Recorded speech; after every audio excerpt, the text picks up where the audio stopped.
About here on the France 24 debate. I'm asking my guests if Germany has got too much power in Europe. Angela Merkel has said she wants more Europe, not less. She wants to strengthen institutions such as the European Court of Justice and the European Commission.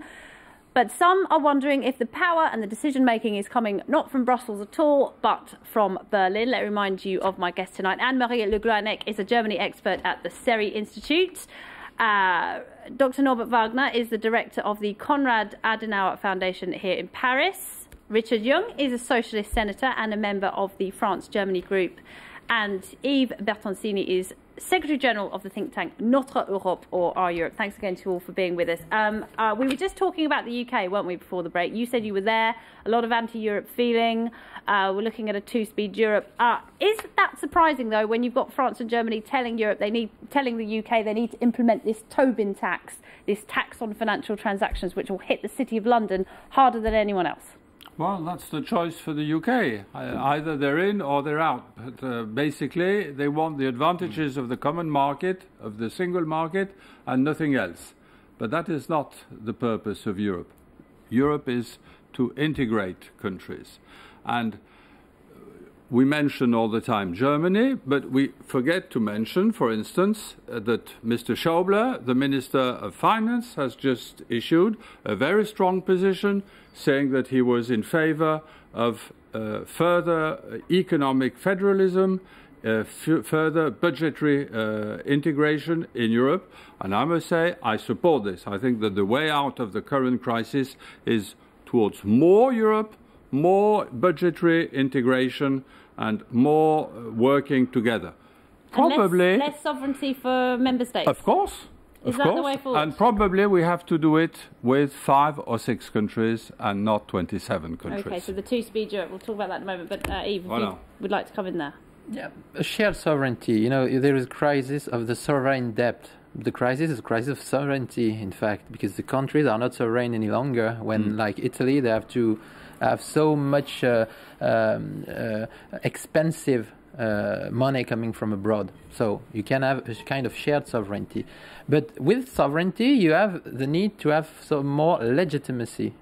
And what is interesting in Angela Merkel's speech and in the motion adopted at the at the CDU's Congress is that, for example, she sends positive signal in terms of reinforcing the Commission, as you said. I mean, the signal of, having an elected president of the Commission, which is not possible, I think, on a very short run. But the signal is, if the EU has to have more power, including by controlling the national budget, it has to be more legitimate. I think Germany is a very interesting country on such regard, because it's a federal one, so they can probably conceive the link between power and legitimacy at different level better than, for example, France can do it, or the UK can do it. And this is also a very positive contribution to the common debate. But are the European institutions up to that? We're talking about handing over more power to Brussels or wherever. But are the institutions? Let's talk, for example, about the Commissioner Michel Barnier. He's just done a U-turn on the ratings agencies. He wanted to do away with them one day, and he's changed his mind today. I'm just using him as an example. But we do see a lot of dithering, don't we, at the European level? Are they really ready to take on more sovereignty? And the thing is, I mean, probably not with the same makeup as now. I mean, that's the whole point of Angela Merkel's speech and the ideas which are being developed, in particular in a country such as Germany, but also in other countries at very unofficial levels. There are lots of thoughts about that.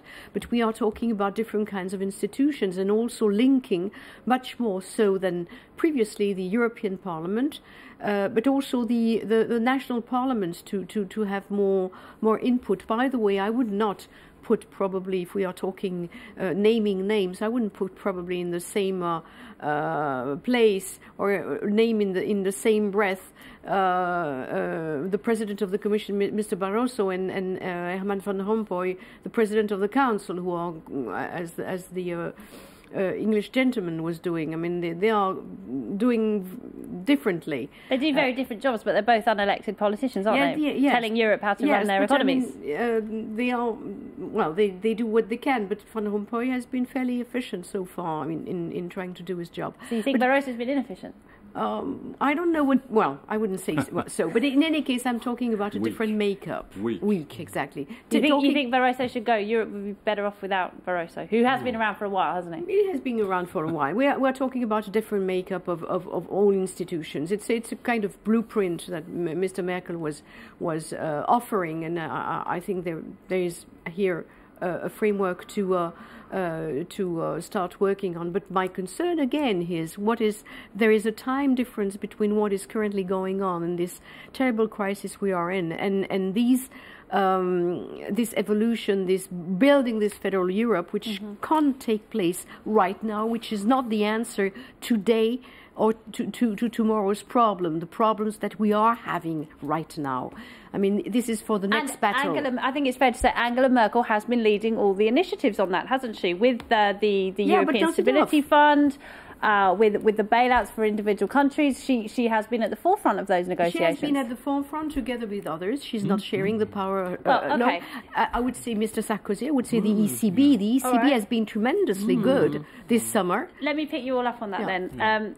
Angela Merkel does not want the European Central Bank to become like the American Federal Reserve, does not want them printing more money. Nicolas Sarkozy is desperate for the ECB to be doing that. He's been begging with the Germans to allow that, and the Germans are standing firm. They have the last say, especially on this issue. No. That is not true. The ECB is a completely independent institution. So they decide what they do. They have decided to buy some of the sovereign debt, and they have decided recently, 2 days ago or so, to reduce the amount of sovereign debt they are buying, particularly from Italy. Germany is not calling the shots, and neither is France as far as the European Central Bank is concerned. But I would like to get back to this institutional issue. I think we need to do both. At the first time, you have to manage the present crisis.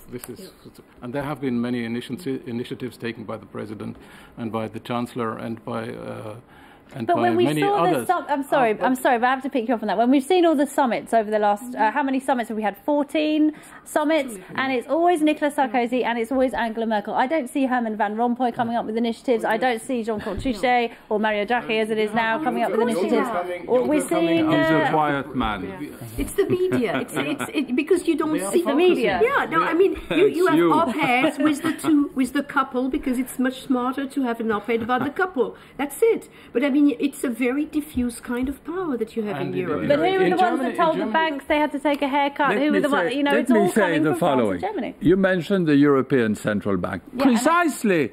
Germany didn't have its saying. They opposed the policy of Trichet, which did, in fact, the central bank bought some of the debt. And several of the German higher-ranking officers went away because they disagreed. So it is not true to say that Germany is imposing its views. Come on, everybody knows France and other countries are desperate. As their borrowing costs rise, they desperately want the European Central Bank to act like the Federal Reserve in the United States and print more money and buy more debt and back up those debts. Mr. Trichet the Germans will not allow that They to had happen. meetings of the board, and Mr. Trichet put forward the fact that he wanted the central bank to buy some of the debts and some of the obligations, and the German government, the Germans' representatives, governors of the central bank opposed this, and they didn't win the vote, and some of them went away. This is true, no? We are in the middle of a couple between solidarity and responsibility. Solidarity from the EU, the central bank, the EFSF, and so on, and responsibility at the national level to implement some structural reforms. And of course, Germany is quite at ease because the structural reforms had been implemented in the past. The situation of Germany in terms of economic and social maybe less, but I mean, is quite good. Germany said, and Merkel repeated, that Germany's need the Eurozone to be in a good shape because it's good for Germany. But having said this, of course, if the EU was to say that any country will be saved, the EU will come, including through the ECB, to protect the debt issuance of the national member states. Right, what would be the incentive to that's implement what they don't want, very isn't difficult it? result? They don't want to say it in advance. The ECB, back to the ECB, did what it had to do during all the crises. The ECB could act again further in the next month. But I mean, the fact to ask when at national level structural reform have to be implemented, the fact to ask in this context a further help from the ECB is counterproductive. And that's the German point of view, which is why the ECB... This is rather French one, I mean. Well, the French want the ECB to act as a... Sure, but it's counterproductive from the French according part to the Germans. to ask the ECB to act, because first it's an independent body. Yeah. It has been said, and it is true. And second, the ECB is thinking that, well, France is asking this because, I mean, that would put less pressure on the structural reforms which have to be implemented at the French level. Okay. So of course for the ECB it's not easy. I have a more general question. Anne-Marie, perhaps you can answer this for us. Can EU institutions really ever be completely independent when they oversee the member states? I mean, the national states in Europe are not like states in the United States. We don't have the same history. We have very different histories. We've been at war. Can EU institutions ever be truly independent, or is that a myth? Well, it depends on what you're talking about. I mean, the ECB obviously is the independent body in the European Union. Now, you can imagine that we would create an institution, for instance, overseeing the national economies. We don't have that currently. I mean, it's a body which is in construction, and again, there are these ideas to shape up and to revamp the whole system. So there can be more of these institutions. The ECB was created about 10 years, 12 years ago. It's fairly new, so it's a work in progress. More institutions should be created. For instance, one supervising the various national economies. This is absolutely desirable. And the problem is you can have independent institutions like the ECB, for instance, but are the countries really prepared to give away some of their sovereignty, some of their competences? They have done so as to the currency, the common currency. Will they be ready to do the same thing for the budgetary issues, for tax issues, for government expenses?